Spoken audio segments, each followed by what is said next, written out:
Anak-anak, hari ini kita akan mempelajari tentang sistem reproduksi pada tumbuhan.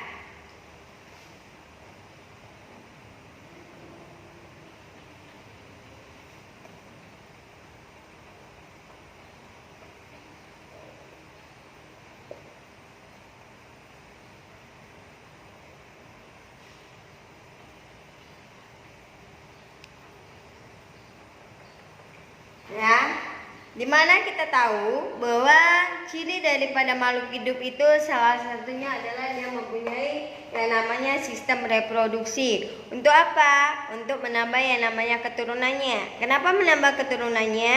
Agar tidak mudah punah atau ada generasi-generasi berikutnya. Nah, pada saat ini ya, yang namanya reproduksi ya, kita tahu dia memiliki tujuan yang sangat penting untuk melestarikan yang namanya jenisnya agar dia tidak punah. Pada tumbuhan ya, terdapat dua macam yang namanya reproduksi.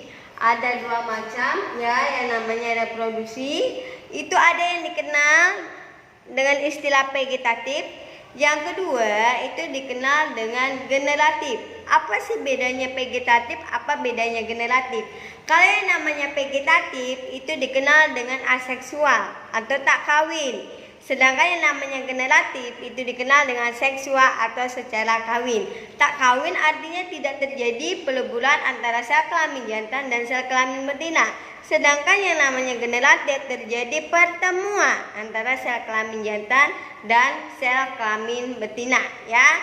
Jadi pada tumbuhan itu terdapat dua reproduksi.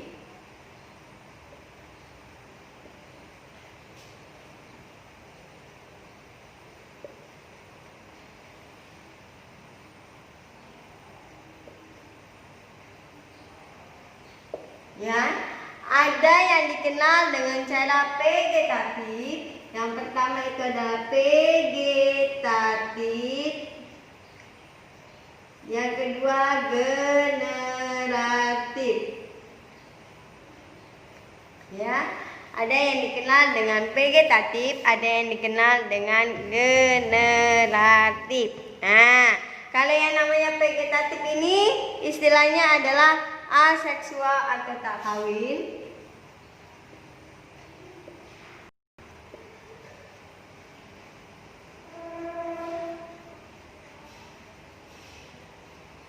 Sedangkan generatif ini secara seksual atau kawin.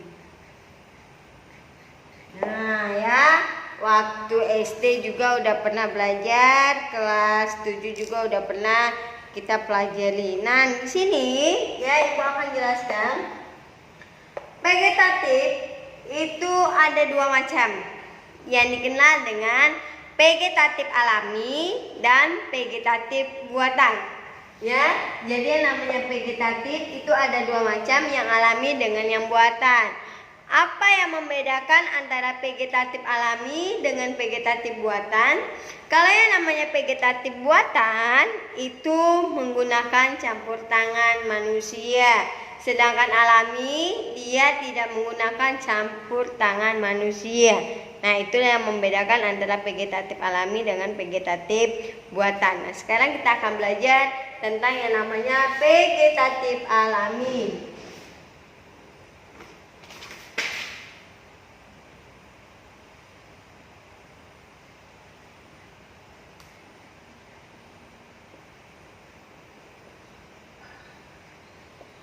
Sebelum Ibu jelaskan, coba kalian buka buku kalian mengenai vegetatif.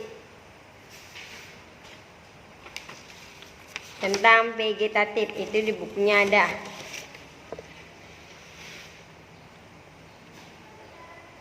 Nah, sudah ya, coba. Vegetatif alami seperti yang Ibu katakan tadi itu adalah perkembangbiakan yang tanpa campur tangan manusia atau dia bisa dari alam sendiri ya, terjadi oleh alam itu sendiri tanpa ada campur tangan manusia. Dalam hal ini yang namanya vegetatif alami itu terdiri dari beberapa macam.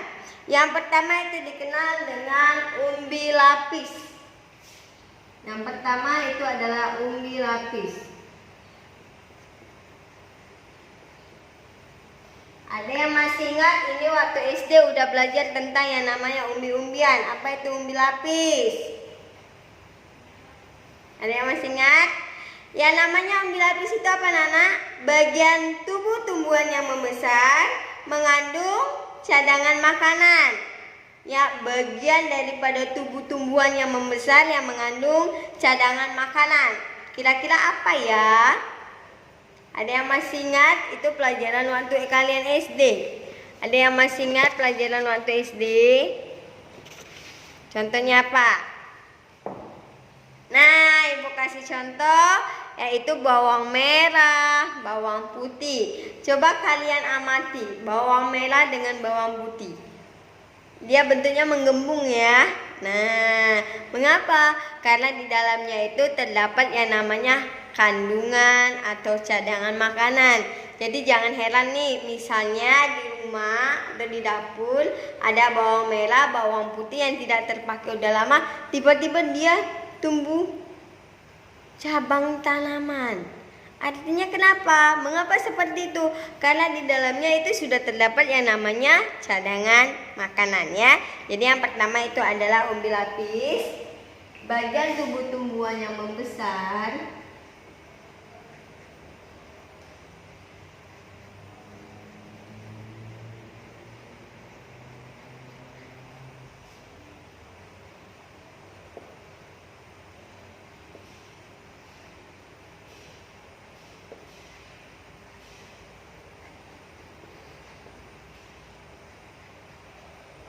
bagian tubuh tumbuhan yang membesar mengandung cadangan makanan.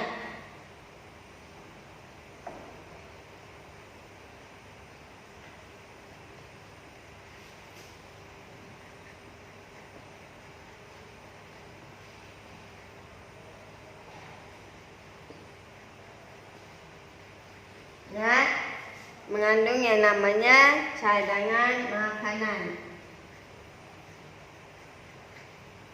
Contohnya tadi apa? Bawang merah dan bawang putih.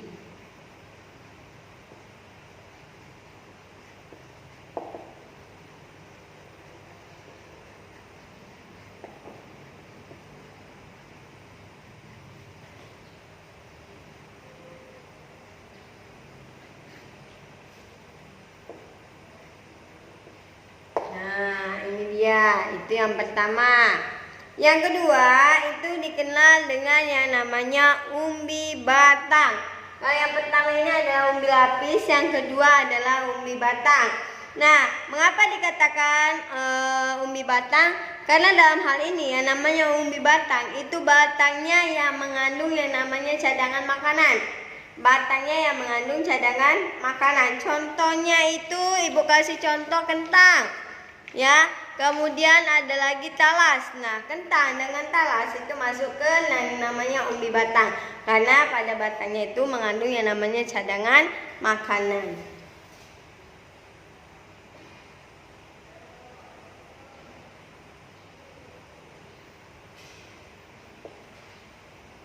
Ini dia yang namanya umbi batang. Batang yang mengandung cadangan makanan.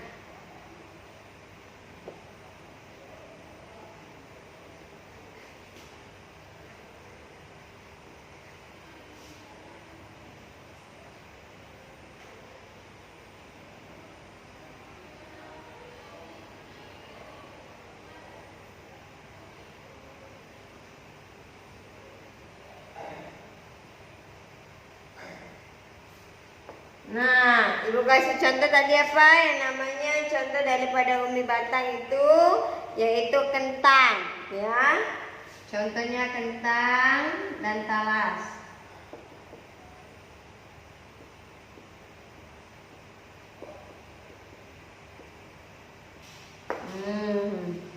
Jadi ini baru ada dua ya, umbi lapis dengan umbi batang. Sebelum kita masuk ke yang lainnya, ada yang mau ditanyakan? Yang kurang paham bisa langsung nanti kasih komen ya, atau nanti bisa langsung hubungi ke WA Ibu.